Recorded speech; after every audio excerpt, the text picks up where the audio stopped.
W.C. Fields was a sloshed-out comic genius who couldn't help but take his work home with him, and suffered the grim consequences because of it.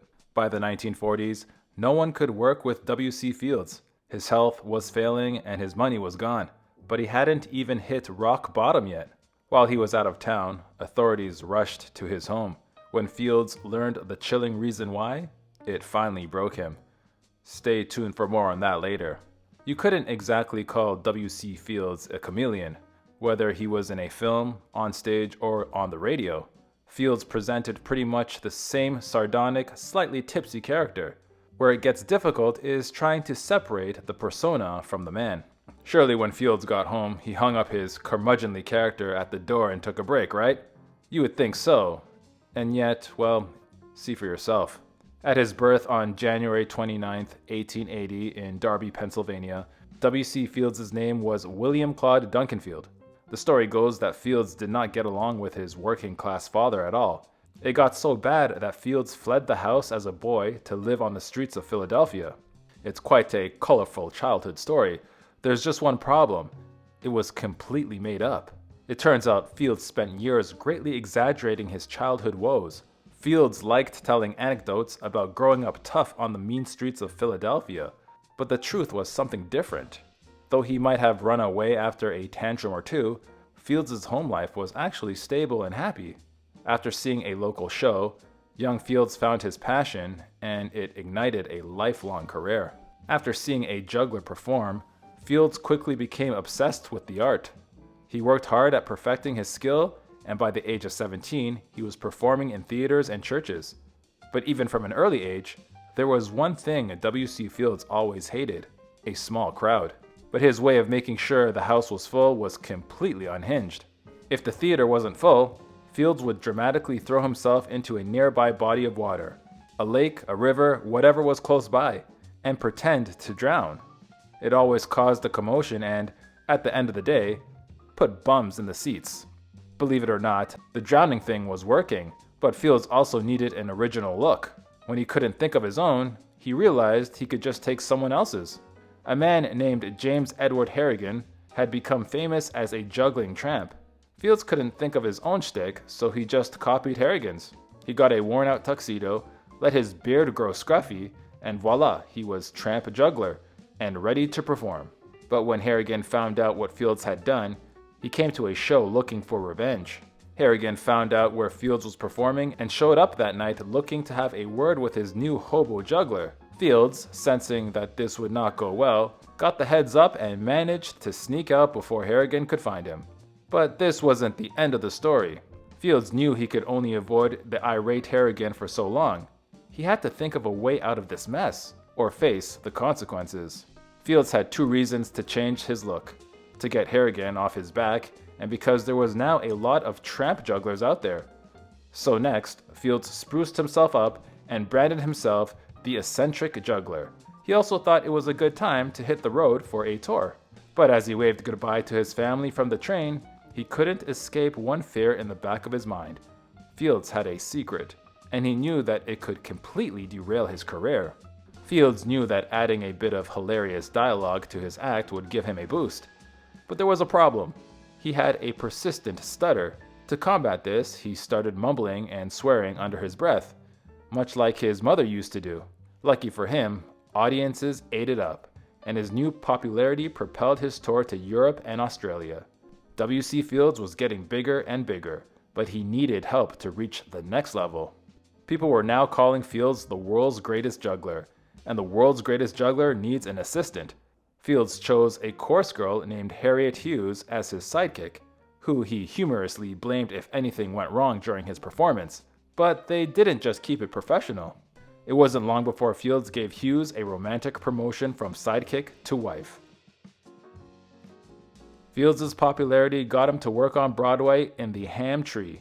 This was going to be a huge leap. Fields had only mumbled words on stage to this point, and now he was going to have to say actual written words of dialogue in front of a Broadway audience. But W.C. Fields was ready for the challenge. With practice and patience, Fields managed to keep his stutter under control. In 1904, the Fields had a son. and Hughes saw this as an opportunity to get her husband to settle down and find a real job, but she had her work cut out for her. After a few years of debating, Fields finally made a decision. He chose showbiz over his wife and son.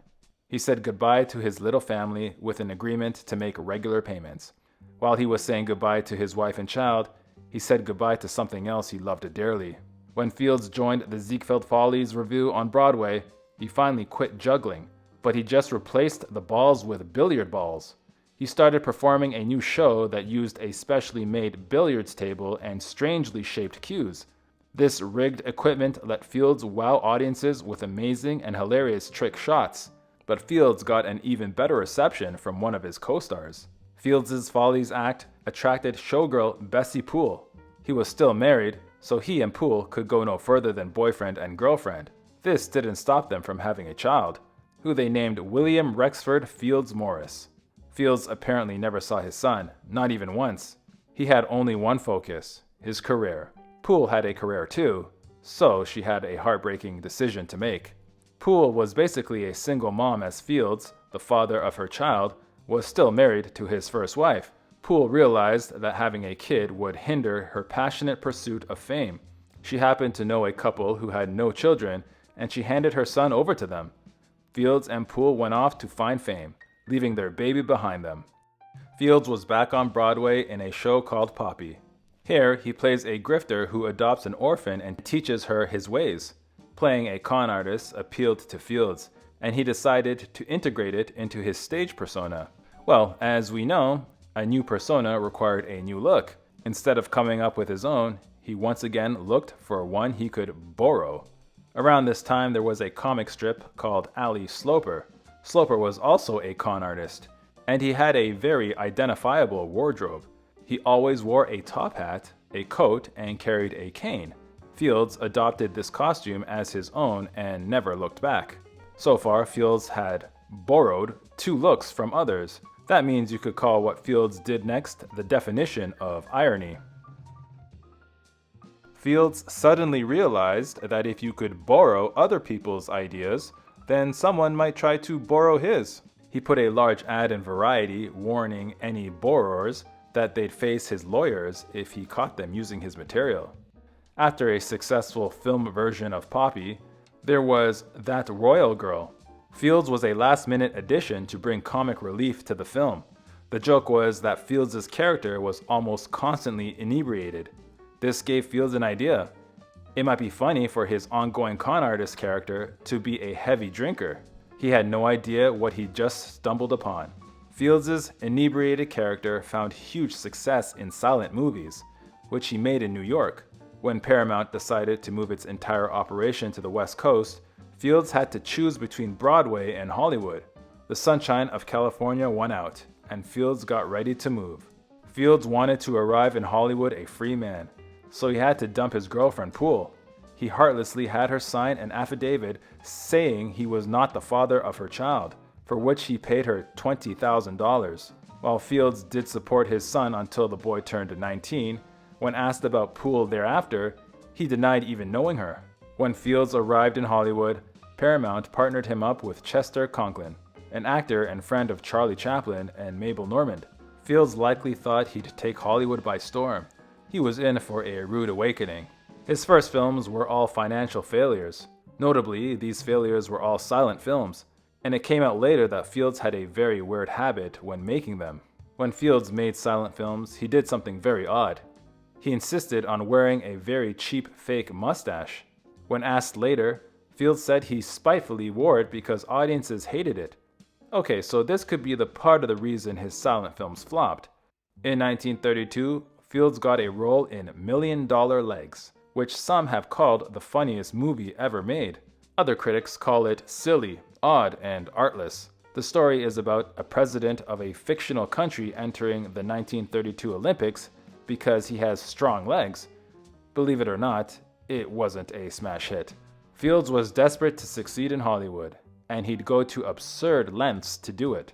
In 1933, Fields joined an ensemble cast for the film International House. While filming a scene in a hotel lobby, a chandelier started swaying, then a lamp fell and everything started shaking.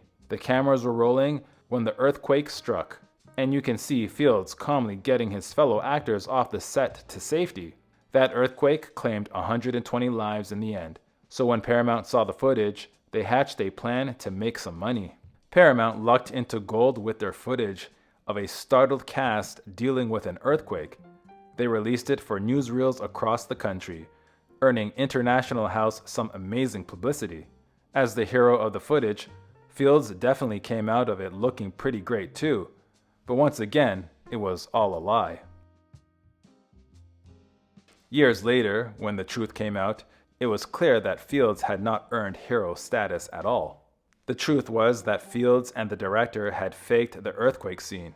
They rigged the chandelier, knocked the lamp over, and shook the camera, exploiting a real tragedy for some free publicity. Still a harmless prank at the end of the day, but this next one put a baby's health on the line.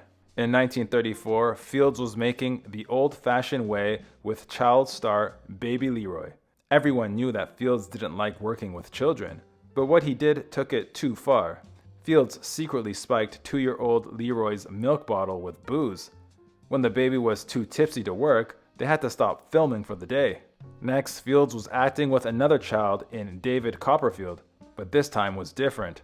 Fields, a huge Charles Dickens fan, had been desperate to appear in this novel adaptation, so he was on his best behavior with his young co-star. He even stuck closely to the script, something he rarely did. Instead of fate rewarding him for his good deeds, it gave him a triple whammy of grief. In 1935, Fields lost 3 of his closest friends, Sam Hardy and Tammany Young, to illness, and Will Rogers in a tragic plane crash. Fields took these losses, all in such quick succession, extremely hard. He became severely depressed, even refusing to eat. His health deteriorated dangerously, and for 2 years he did nothing but circle the drain. For a while, it seemed like W.C. Fields would never make another movie again. By 1937, a miracle happened, and Fields felt ready to get back to making movies after 2 years.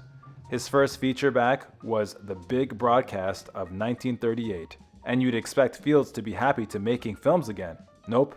He argued constantly with the director Mitchell Lison, who called Fields unfunny and difficult. The battle continued to rage, until the studio had no choice but to step in. Fields could only hope that Paramount would take his side. Paramount found out that Fields was refusing to stick to the script, and they demanded that he read only the words on the page. Fields refused, and Paramount fired him. The director felt immediate relief, but it was short-lived. He suffered a heart attack almost immediately after.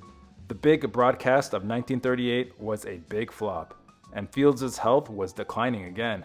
He needed a paying gig that his frail constitution could handle, and he needed one fast.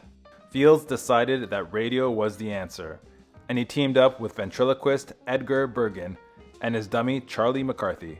Fields, who hilariously sparred with the wooden McCarthy, cleverly demanded the same salary he got for making films, and he got it. These radio shows with Bergen were so popular that Universal soon came calling with an amazing offer. Fields had burned his bridges with Paramount, so Universal's offer to make a film with Bergen was the thing Fields needed. But then MGM barged in with another offer. They wanted Fields to play the title character in a then unknown film called The Wizard of Oz.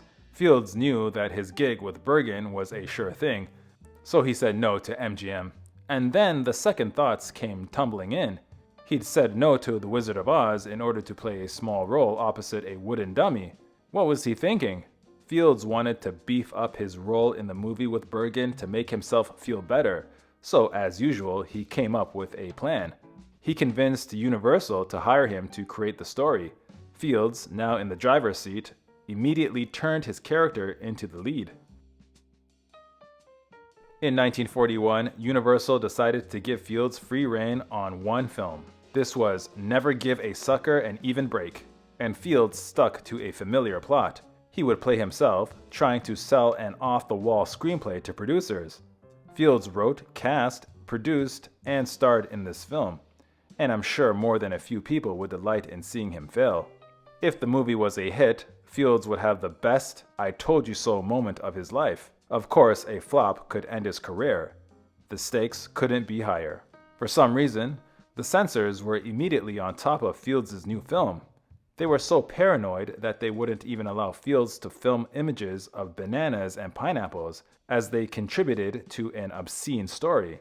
In one scene, walks Fields into an ice cream parlor, turns to the camera and says, "This scene is supposed to be in a saloon, but the censors cut it out." But the censors were the least of Fields' problems. He was also getting stabbed in the back. Universal was very worried that Never Give a Sucker an Even Break was going to be an incomprehensible mess. So they did something heartless. They went behind Fields' back and reshot scenes. With the censors' changes and Universal's meddling, we'll never know if Fields had made a brilliant film or not. The one that came out of this muddled exercise was a flop. Fields wiped his feet and got ready for the next one. He didn't yet realize that he'd just gotten his last chance. Making Never Give a Sucker an Even Break had been very strenuous on Fields, and his ceaseless drinking was taking a toll on his health. He felt he still had one more film left in him, but Universal didn't see it that way. They mercilessly dropped Fields to focus their attention on a new pet project, Abbott and Costello. Fields was out of work, and this led him to some rather disturbing behavior. Fields retreated to his home in Hollywood. He would still entertain people, but he had a sinister motive. He hid microphones near the front of his house and listened in as party guests walked to their cars. If they said something negative, he'd freak them out later by referring to it in a conversation. This prank was mostly harmless fun, but tragedy also struck him at home. Fields' house was on DeMille Drive, and his only neighbor was Cecil B. DeMille. One day, DeMille's 2-year-old grandson wandered onto Fields' property while the comedian was out of town. The boy's body was later found in Fields' lily pond. The accident devastated Fields, and he quickly had the pond filled in. But it was too late for that to make any difference. His health was already failing, and his drinking was out of control. This was probably the last straw. In 1942, Fields returned to film in the star-studded ensemble film Tales of Manhattan. Sadly, Fields' addiction had gotten worse, and the producers had to beg him to stop drinking from the flask while on set. Fields, claiming he was just drinking lemonade, refused. His drinking made his scene unusable, and they cut it. Sadly, this would be his last time on a film set. Fields was in his early 60s and in very poor health. He seemed destined to live his remaining years alone. Actually, Fields had been dating actress Carlotta Monti since 1933. Monti was 27 years younger than him, so his family wrote her off as just a gold digger. Surprisingly, this would turn out to be Fields' longest relationship. Monti would even go on to write a memoir, W.C. Fields and Me, which Universal made into a very poorly received movie. It was Monti who showed Fields a touching kindness at the end of his life. For exclusive perks like early access to new videos, priority replies to your comments, and to have your say on future content, consider becoming a Factinate member. On top of that, your support helps keep the channel going. Click the link in the description for more details. His poor health and constant drinking had led Fields to a sanatorium in Pasadena, California. To make his last days brighter, Monti did something special for him. Fields had always liked the sound of falling rain, but when the California weather refused to cooperate, Monti sprayed the roof with a garden hose. On Christmas Day, 1946, Fields had a massive gastric hemorrhage and passed. Sadly, Monti would not get a reward for her kindness. Even though Fields had expressly written that he did not want a funeral, it happened anyway. Monti arrived with a spiritualist that she claimed allowed her to speak with Fields. His first wife, Harriet, got nervous and forbade the grieving Monti from going anywhere near the casket. Instead of putting Fields to rest, the day seemed like one big insult. Speaking of afterlife insults, there was one more coming Fields' way. Remember, Fields had borrowed 2 of his iconic looks from other sources. Well, later it was time for Fields to be the victim. In the 1960s, the creators of the comic strip The Wizard of Id were looking for inspiration for a lawyer character. They not only completely copied Fields' trademark look, they did something even worse. So, the Wizard of Id had a lawyer character that looked an awful lot like Fields.